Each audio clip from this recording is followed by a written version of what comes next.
Hello friends, இன்றைக்கி சூப்பராக ஒரு வாழைக்காய் பொரியல் பார்க்கலாங்க. ஒரு 2 வாழைக்காய் இருந்தால் போதுங்க, சூப்பராக வாழைக்காய் பொரியல் ரெடி.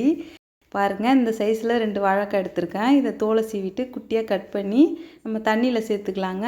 வாழைக்காயை கட் பண்ணி தண்ணியில் தாங்க சேர்த்துக்கணும், இல்லைனா கருப்பாயிடும். இப்போ கடாயில் 2 டம்ளர் தண்ணி சேர்க்குறேன். இப்போ கொஞ்சமாக உப்பு சேர்த்துட்டு கொஞ்சம் அரை ஸ்பூன் அளவு மஞ்சத்தூள் சேர்த்துக்கலாங்க. சேர்த்துட்டு நம்ம கட் பண்ணி வச்ச வாழைக்காயை இப்போ சேர்த்துக்கலாங்க. வாழைக்காயை செய்யும் போது தாங்க கட் பண்ணணும். நீங்கள் ஒரு அரை மணி நேரம் முன்னாடியெல்லாம் கட் பண்ணி வச்சா வாழைக்காய் கருப்பாயிடும். இப்போ எல்லா வாழைக்காயும் சேர்த்துட்டு ரொம்ப வேக விட்டுறாதீங்க, ஒரு 5 நிமிஷம் வெந்தால் போதும். வாழைக்காய் பொரியலுக்கு ஒரு மசாலா ரெடி பண்ணணுங்க. இப்போ நம்ம கடாய் ஒன்று எடுத்துக்கலாம்.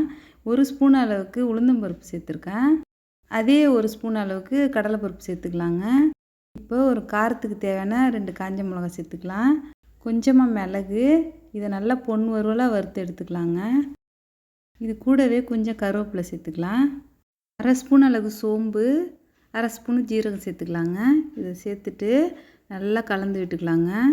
இப்போ நல்லா வறுத்தாச்சு. இப்போ நம்ம ஒரு 5 நிமிஷம் ஆற வச்சுக்கலாம். வாழைக்காயும் வெந்துடுச்சு. இப்போ ஆறிடுச்சிங்க. மிக்ஸி ஜாரில் சேர்த்து குறப்பாக அரைச்சிக்கலாங்க. ரொம்ப நைஸாக அரைச்சிடக்கூடாது. பாருங்கள், இந்த அளவுக்கு தான் அரைச்சிக்கணும். கடாய் எடுத்துக்கலாங்க. கடாயில் கொஞ்சமாக ஆயில் சேர்த்துக்கலாம். ஆயில் நல்லா சூடானதும் அரை ஸ்பூன் கடுகு, கொஞ்சமாக உளுந்தம்பருப்பு கடலைப்பருப்பு சேர்த்துக்கலாங்க. கொஞ்சமாக சேர்த்தா போதும். இப்போ இது நல்லா பொரிஞ்சதும் கட் பண்ணி வச்ச வெங்காயம், ஒரு வெங்காயம் கட் பண்ணி வச்சுருக்கேங்க, அதை சேர்த்துக்கலாம். 2 பச்சை மிளகாயை கீறி வச்சுருக்கேங்க, அதையும் சேர்த்து கொஞ்சமாக பூண்டு நல்லா நசுக்கி வச்சுருக்கேங்க, அதையும் சேர்த்துக்கலாம். தேவையான கருவேப்பிலை சேர்த்துட்டு வெங்காயத்தை ரொம்ப வதங்க வேணாங்க, லைட்டாக வதங்கினா போதும். இப்போ நல்லா கலந்து விட்டுக்கலாம். பாருங்கள், இந்த அளவுக்கு வதங்கினா போதும். இப்போ வேக வச்ச வாழைக்காயை நல்லா வடிகட்டிக்கலாங்க. தண்ணிலாம் இல்லாத வடிகட்டிட்டு இப்போ இந்த டைமில் நம்ம சேர்த்துக்கலாம். வாழைக்காய் ரொம்ப வேக விடக்கூடாதுங்க, இந்த அளவுக்கு இருந்தால் தான் கரெக்டாக இருக்கும். தேவையான உப்பு சேர்த்துக்கலாங்க. இப்போ நம்ம குறப்பாக அரைச்சி வச்ச மசாலாவில் 2 ஸ்பூன் சேர்த்துக்கிறோங்க. இது எக்ஸ்ட்ரா இருந்ததுன்னா நீங்கள் எடுத்து ஃப்ரிட்ஜில் வச்சுக்கோங்க. நம்ம பொரியல் எந்த பொரியலுக்கு கூட அந்த பொடி யூஸ் பண்ணிக்கலாங்க, நல்லாயிருக்கும்.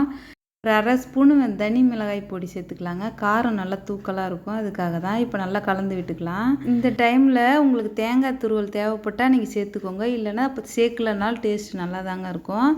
இந்த தேங்காய் துருவல் சேர்த்து செஞ்சிங்கன்னா நம்ம கல்யாண வீட்டில் வாழைக்காய் பொரியல் மாதிரி டேஸ்ட்டாக சூப்பராக இருக்குங்க.